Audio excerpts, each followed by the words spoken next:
你可得谢谢我们。要不是这柱仙水，你怕是得把自己给烤了。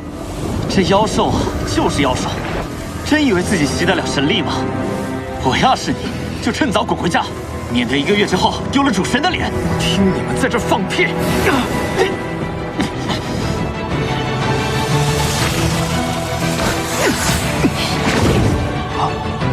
哎呦，这什么鬼东西，粘在本尊巨俏的脸上了！快走！师哥，师哥你怎么了？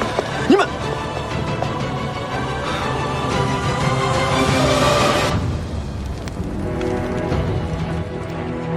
小殿下，小殿下，不好了！太初殿走水了，子涵扣住了古君，说他意图刺杀天启神尊。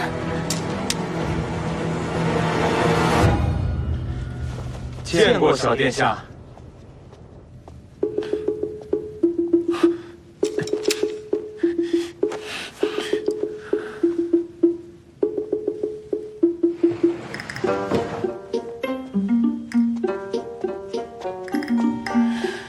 哎呀，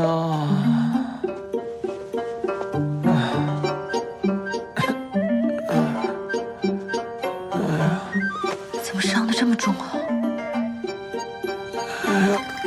慢点，慢点。上古，我一时不慎，着了几个小仙的道，只怕是活不了多久了。不就是一只九爪莲吗？你可是真神之躯。 怎么会这样啊？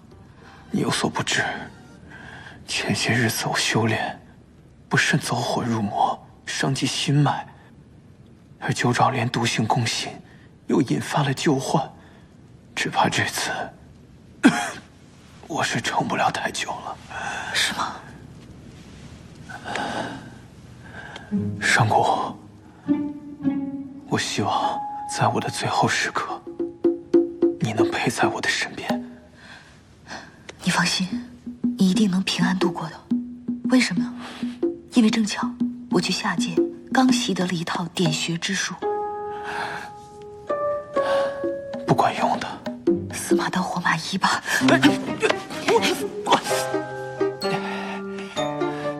是不是？我说的没错吧？你一定可以平安度过的。你什么时候发现的？ 当然是进门的时候就发现了。我演技有这么不济吗？比我稍微差一点吧。我记得我很小的时候被饕餮打伤，你带着我去下界寻医问药，那一治就是100多年。我呢早就知道我自己的病好了，你就是拿我当幌子，方便自己下界游玩。胡说！那时候你调皮捣蛋，跟个男孩子似的。志阳一听见你的事就头大，还不是只有我管你的烂摊子。 我跟着你是什么都没学会，这撩鸡斗狗的本事倒是样样精通。那都是月迷教给你的，你记错人了，肯定不说。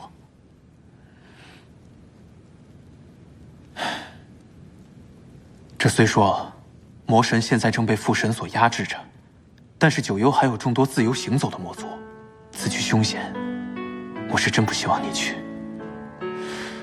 我知道你的任性，你的顽劣，都是装出来的。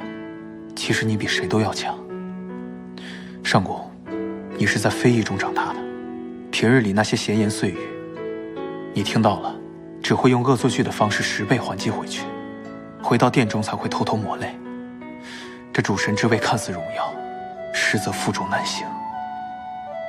那天在店里，我就看出来了，志阳和白决定是商量好的，他们都没有阻止你前去九幽。不过你放心，只要有我在。 没有人能逼你做你不愿意做的事。不就是去九幽吗？1000年而已，一眨眼就过去了，小事儿。你的眼界也不比我好到哪儿去。哎呀，只要能继承主神令语，让我吃多少苦我都愿意。我们调皮捣蛋的上古主神，终于是长大了，懂事的。 让人心疼了。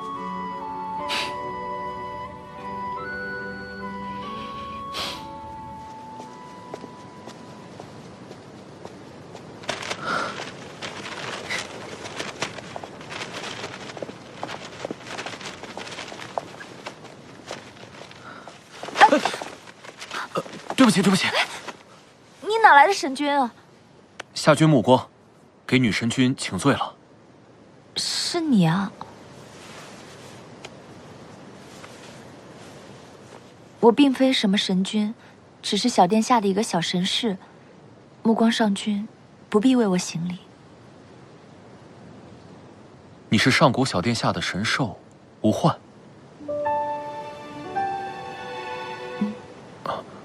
此次是我莽撞了，实在是抱歉。下次一定佩服女神君的衣裙。罢了，只是个意外。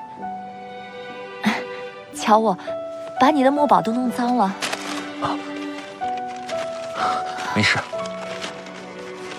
光影明灭，边际无涯，始终有记，无怨无悔。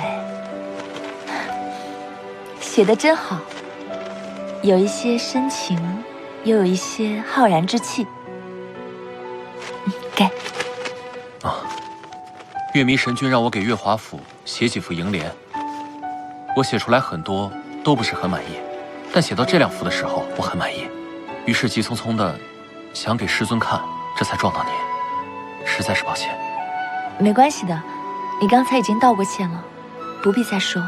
我还着急回去等古君的消息，就不跟上君您闲聊了。古君兄，他出什么事了吗？他在太初殿闯了祸，不知道会不会有事。有上古小殿下在，应该不会有什么大事的。要是没有神君的庇护呢？目光上君出身名门，怕是不知道我们这些卑微之人的向上之路有多难。古君如履薄冰，怕是上君不能知道的。我不是很懂。我们只是不想被别人瞧不起。